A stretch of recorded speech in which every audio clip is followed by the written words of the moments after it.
하나님의 말씀은 야고보서 1장 9절에서 11절 말씀이 되겠습니다. 9절 낮은 형제는 자기의 높음을 자랑하고 부한 형제는 자기의 낮아짐을 자랑할지니 이는 풀의 꽃과 같이 지나갑니다. 11절 해가 돋고 뜨거운 바람이 불어 풀은 말리우면 꽃이 떨어져 그 모양의 아름다움이 없어지나니 부한 자도 그 행하는 일에 이와 같이 쇠잔하리라. 아멘. 지난 한 주간을 이렇게 둘러보니까 그 물난리가 어느 한 곳에서 이렇게 난 것이 아니라 전국을 이렇게 강타하는 걸 볼 수가 있어요. 자, 이렇게 100년이 넘는 100년 동안에 이러한 이런 물난리는 없었다라고 하소연하는 이러한 분들도 보았습니다. 또 뿐만 아니라 코로나로 인해 가지고 또 우리 주변에 지인 선교사님들이 많이 어려움을 겪는 것을 볼 수가 있습니다. 오늘 본문은 경제생활과 신앙이라는 제목으로 여러분과 제가 은혜 받고자 하는데, 이 야고보서는 우리 성도들이 신앙생활을 위한 교과서를 하나 택하라 하면은 바로 오늘 야고보서 1장을 교과서로 드리고 싶습니다. 본문은 경제생활의 신앙을 발견할 수가 있어요. 본문에서 두 종류의 사람이 이제 등장합니다. 9절에는 낮은 형제, 10절에는 부한 형제가 언급되는 것을 볼 수가 있습니다. 다르게 표현하면은 가난한 사람과 부자 또는 낮은 사람과 높은 사람이 될 것입니다. 세상에는 이렇게 두 분류의 인생이 있는데 각각 처지에서 우리 믿는 자들입니다. 어떻게 우리의 삶을 신앙적으로 드러내는가 하는 것이 오늘 본장의 주제입니다. 정말로 믿음 생활 잘한 사람은 그 믿음 배운 대로 성경에서 한 대로 그대로 정말로 올바른 예의와 예절을 갖춘 사람도 있고, 그런데 그렇지 못한 사람도 있고, 성경에 등장하는 부자와 가난한 자, 성경에서 이제 우리가 한번 발견해 봐야 되는데, 성경에는 정말로 제가 깜짝 놀랄 정도로 부자들이 많이 나옵니다. 대표적인 인물로 부자하게 되면은 믿음의 조상 아브라함을 들 수가 있습니다. 그는 부자였습니다. 그냥 일반적인 부자가 아니었어요. 하나님께서 막 부어주는 부자였어요. 하나님께서 하늘 문을 열면은 닫을 자가 없고 닫으면은 열 자가 없다 그러죠. 그렇기 때문에 아브라함은 아마 하나님께서 그냥 아브라함이 그냥 입만 벌리면 그냥 그대로 다 응답해 주신 거예요. 하나님의 지시에 따라서. 그렇기 때문에 하나님이 가라는 곳으로 가는 거예요. 이렇게 하면 이렇게 하고, 멈추라면 멈추고, 이곳에서 살아라 그러면 이곳에 살고, 또 가라 하면 가고. 자, 아브라함은 하나님의 지시에 따라 갈대아 우로, 지금의 이라크를 떠나서 가나안 땅으로 갈 때부터 부자였습니다. 창세기 14장 14절에 그의 집에서 태어난 훈련받은 장정들만 몇 명? 318명이었어요. 네? 그때는 남자의 장성들만 이야기. 아브라함이 거느리는 식구들이 좋기, 우리가 한 가정당 4명을 하더라도 3, 40이 1000명이 넘는다고 볼 수 있어요. 자, 오늘날에 여러분들이 이제 사장님이에요. 다. 근데 여러분들이 그 직원들의 가정이 한 1000명이 넘는다 그러면은 사장님 잠 못 잡니다. 내 한 사람이 잘못됨으로 인해 가지고 그 모든 직원들이 어려움을 만날 수 있기 때문에. 근데 1000명이나 되는 사업체를 경영한다고 봤을 때 아브라함의 경제 여건이 어느 정도였을지를 우리는 짐작할 수가 있습니다. 아브라함의 아들 이삭도 부자였습니다. 이삭의 아들 야곱도 부자였습니다. 야곱의 아들 요셉도 부자였습니다. 여러분, 다윗도 부자였습니다. 그의 아들 솔로몬 역시 마찬가지로 부자였습니다. 구약에서 목사님, 구약에서 제일 큰 부자가 누굽니까? 만약 여러분이 질문한다면 저는 욥을 답합니다. 욥. 구약에서 가장 부자가 욥입니다. 신약 성경에도, 구약뿐만 아니라 신약 성경에 와가지고 부자들 여러 명을 언급할 수 있는데, 특별히 예수님의 제자 가운데 부유한 자가 있다면 세리였던 마태였어. 오늘 얘기하면은 아마 좀 부정축제로 돈을 모았을 가능성이 있지 않았을까. 그 당시에 세무직원이라 하면은 뭐 대단했으니까. 에? 이거였잖아. 정당하게 부자가 된 예수님의 제자가 있는데 요한과 야고보. 두 형제의 아버지는 오늘로 치면 다시 말해서 업회사의 사장쯤 아마 되었지 않았는가. 아리마대 요셉, 구레네 시몬이나 또 나한자의 한센 한우인 시몬 역시 부자였어요. 죽었다가 살아난 나사로도 부분은 없지만 굉장히 재산을 소유한 것 같습니다. 왜냐하면 예수님을 하룻밤 모시는 동안에 1년치의 수입에 해당하는 값비싼 향료를 예수님 발에 부어 드렸다라는 것은 무엇을 얘기해 주나요? 없으면 못 드리는 거예요. 네? 내가 뭔가 조금이라도 있기 때문에 남들에게 줄 수 있는 거지 없으면 못 주는 거예요. 자, 은행에 가가지고 털어가야 줄 거예요. 어떻게 줄 거예요? 못 줍니다.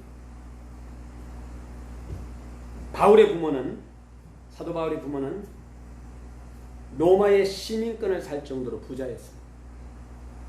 성경에는 부자들이 많이 언급되어 있습니다. 그러면은 돈이 많이 있는 것이 악인가? 돈이 많이 있는 것이 악입니까? 그렇지 않습니다. 하나님의 자녀 중에는 부자도 있고 가난한 자도 있습니다. 성경에 등장하는 가난한 사람을 살펴보면 가난뱅이 거지 나사로를 우리가 들 수가 있어요. 누가복음에나 16장 19절에 31절에 나오는데 큰데를 앓으며 부자의 대문에서 누워있더라 하고 누가복음 16장 20절에 있어요. 네? 얼마나 비참. 부자의 상에서 떨어지는 것을 배불리려 하며 심지어 개들이 와서 큰 데를 핥더라. 복음을 위하여 일한 복음의 위대한 사도 바울도 사실은 가난한 사람이었어요. 로마의 시민권과 최고 교육을 받은 엘리트지만은 세상적인 모든 무기 이걸 갖다가 이분은 빌립보서 3장 8절에는 똥으로 얘기해요. 배설물. 그분의 신앙관이에요. 그분이.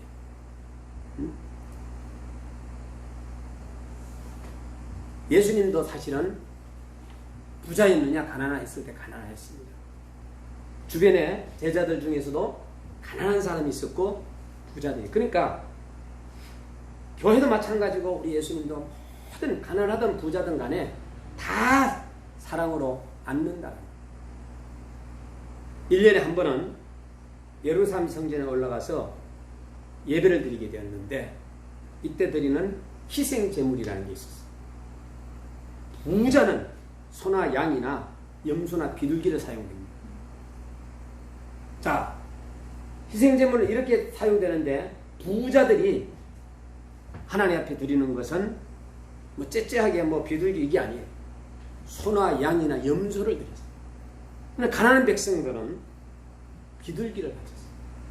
그런데 우리 예수님이 부모인 요셉과 마리아 역시 가난하여서 아기 예수의 결례를 행하려 성전에 올라갈 때 비둘기 한 쌍으로 제사를 하였다.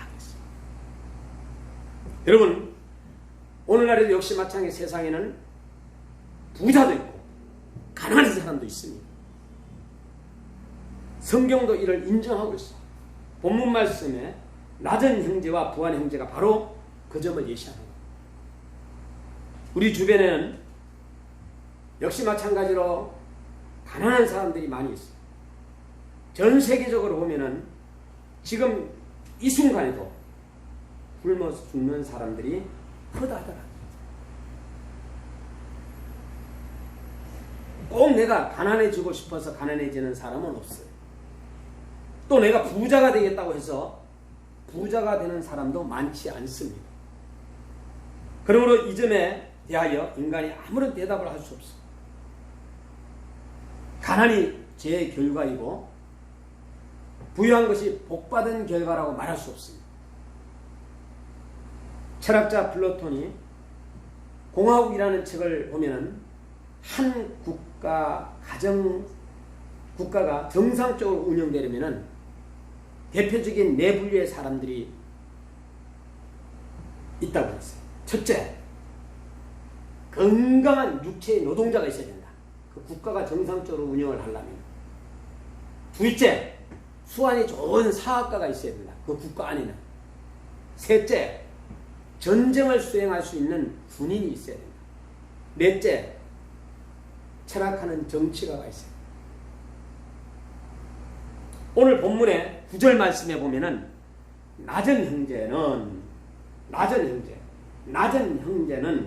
자기의 높음을 자랑하고, 이것은 예수 믿는 신앙인들은 높고 낮음을 외적인 형편에 의존하지 않는다는 말씀입니다. 세상적인 안목으로는 가난하고 정말로 힘없이 보이지만은 예수 믿는 성도들은 하나님의 자녀라는 자부, 나는 하나님의 자녀야, 나는 우리 하나님의 손 다 돼 하고 큰 소리 칠 수 있어야 된다. 자부심을 가지고 우리가 살아갈 때 거기에서 뭐가 나오느냐? 능력이 나오게 되고, 하나님 보시면서 이 녀석 봐라 하면서 또 하늘 문을 열어주시고 막 부어주시고 도와주시고. 여러분, 교육을 많이 받지 않았다 해도, 또 국회의원 막 높은 권력을 잡지 않았다 해도 비굴하게 살아서는 안 된다. 내가 지금 현재 비록 남들이 봤을 때 별볼일 없는 직업을 가지고 있다 할지라도 비굴하게 살아서는 안 된다. 외적인 형편으로 남과 비교하여 인생을 판단하고 만일에 혹은 교만하게 살아서는 안 된다는 거예요. 좀 있다고 해가지고, 그리고 나서는 뭔가 많이 배웠다고 해가지고 한마디로 말해서 함부로 사람들을 평가해서 안 된다. 우리 살아계신 하나님을 주인으로 모시고 살기 때문에 우리는 가난하고 보잘것없이 산다 해도 하나님의 자녀된 신자들은, 성도들은 모두가 영원한 세계를 기업으로 약속받았기 때문에, 여러분, 거지 나사로를 보시기 바랍니다. 기죽지 않았어요. 달라고 했지만은, 자기 형편이 그렇지만은, 그러나 결과는 천국에 있다. 여러분, 예수님을 생각해 보십시오. 부활하셨습니다. 성천하셨습니다. 이제 우리가 맞이할 것은 우리가 잘 준비해서, 정말로 잘 준비해서, 예수님의 언제 오실지 우리는 알 수 없지만 예수님은 반드시 다시 오신다라고 했어요. 한 가지 이루지 못한 것이 재림이죠. 미국 중부지방의 한 마을에 두 자매가 살고 있어요. 아주 좋은 집안의 태생입니다. 그런데 두 총각이, 가난한 두 총각이 그 자매를 봤을 때, 그 집이 부자라서 그 자매를 좋아한 것이 아니라 그 자매를 봤을 때 너무나도 마음에 드는 거예요. 그래서 아버지를 찾아가서 딸을 달라고 막 애원을 했습니다.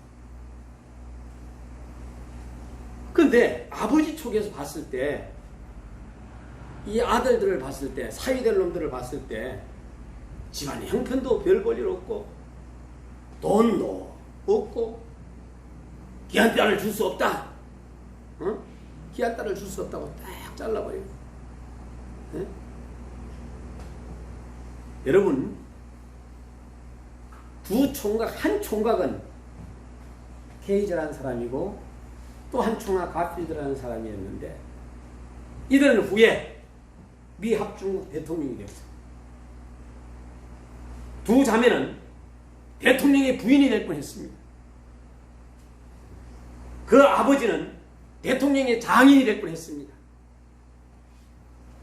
현재 가난하다고 그들은 무시해서 안 돼. 아마 땅을 치면서 울지 않았는가? 막 이러지 않았을까?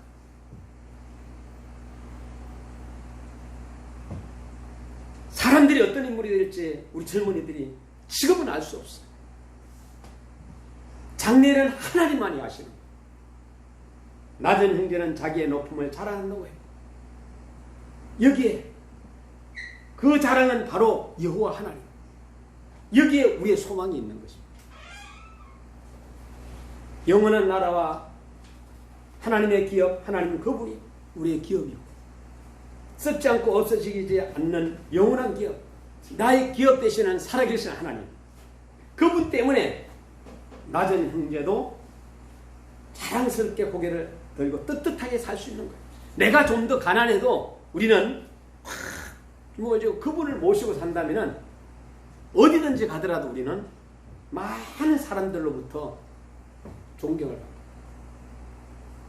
어저께 어떤 분이 설교하는데 제가 봐더라도 옥에 티 하나 없어요.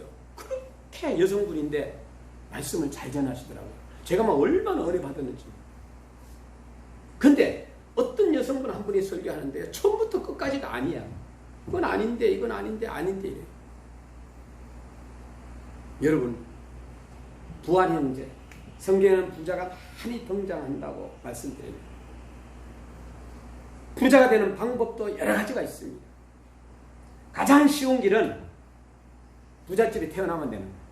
우리 아버지가 부자면 나 물러받으면 돼요.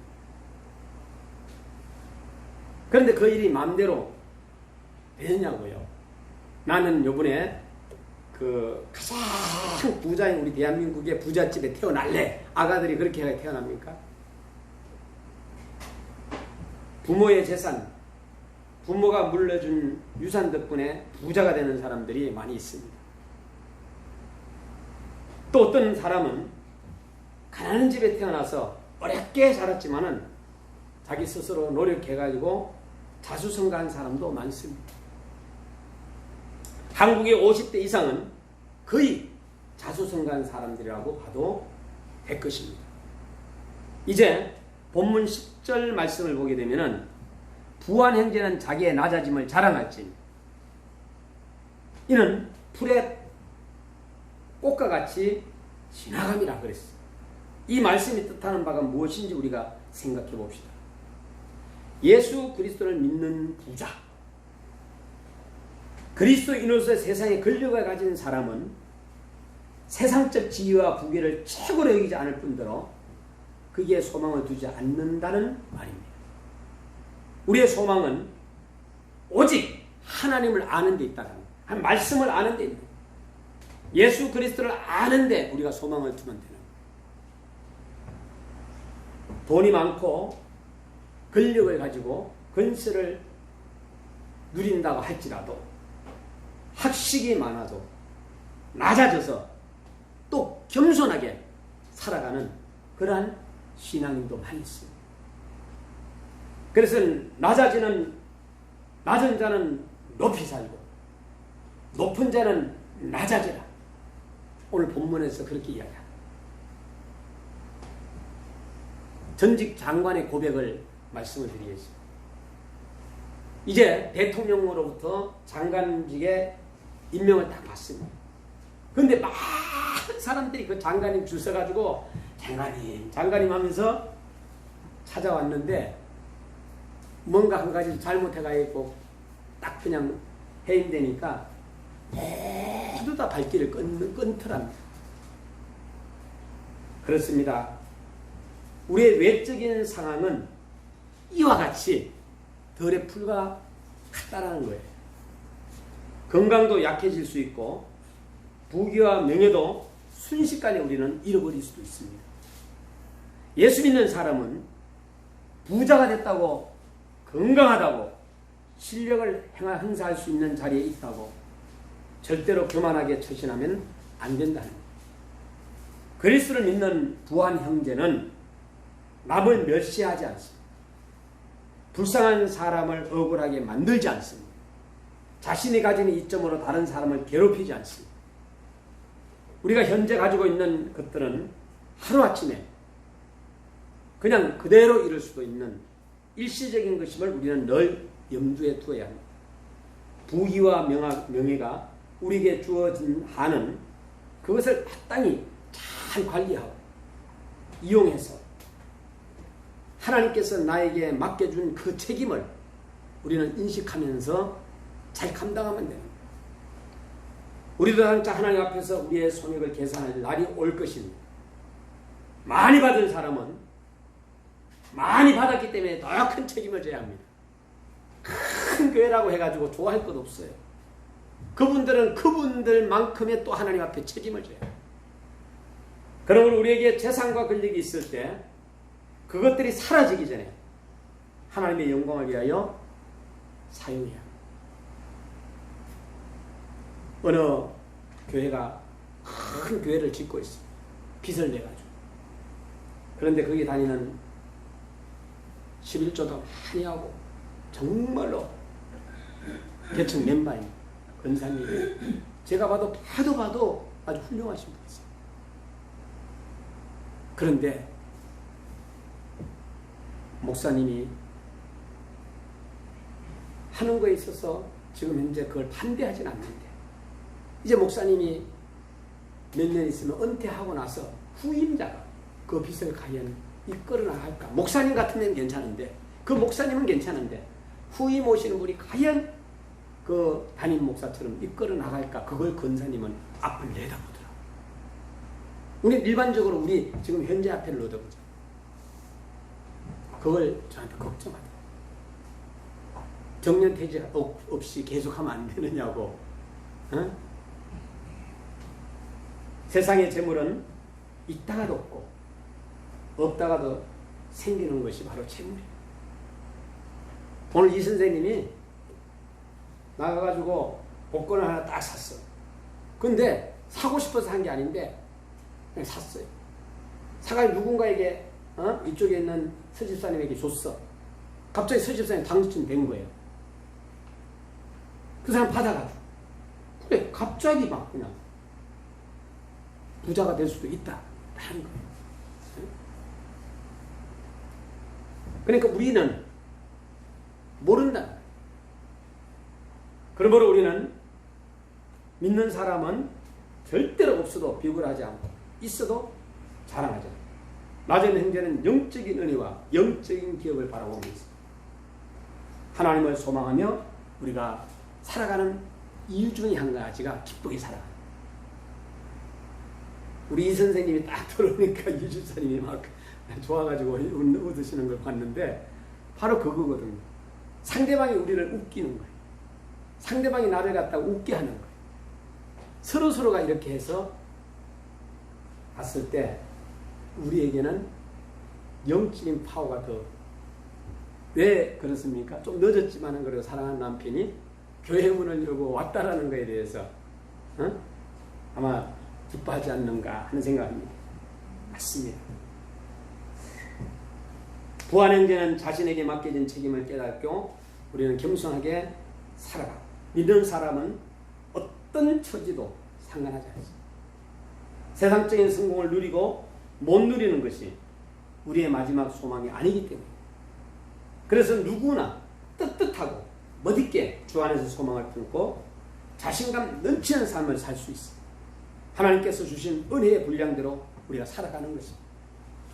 코로나로 인해서 많은 사람들이 실직을 하고 남자들이 힘이 없을 때 아내가 여보 괜찮아 내가 저기 밖에 나가가지고 열심히 해서 할 테니까 힘내. 아마 그렇게 말을 했다고 가정합시다. 그러면은 남편이 아마 아니다 하면서 더 살려고 하는 희망과 비전을 가질 수도 있어요.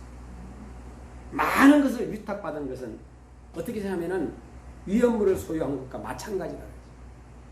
잘 관리하지 않고 낭비하거나 유혹에 넘어가 엉뚱한데 하나님이 나에게 주신 것을 사용하면 하나님 앞에서 모진 책임과 추궁을 당하게 될 것입니다.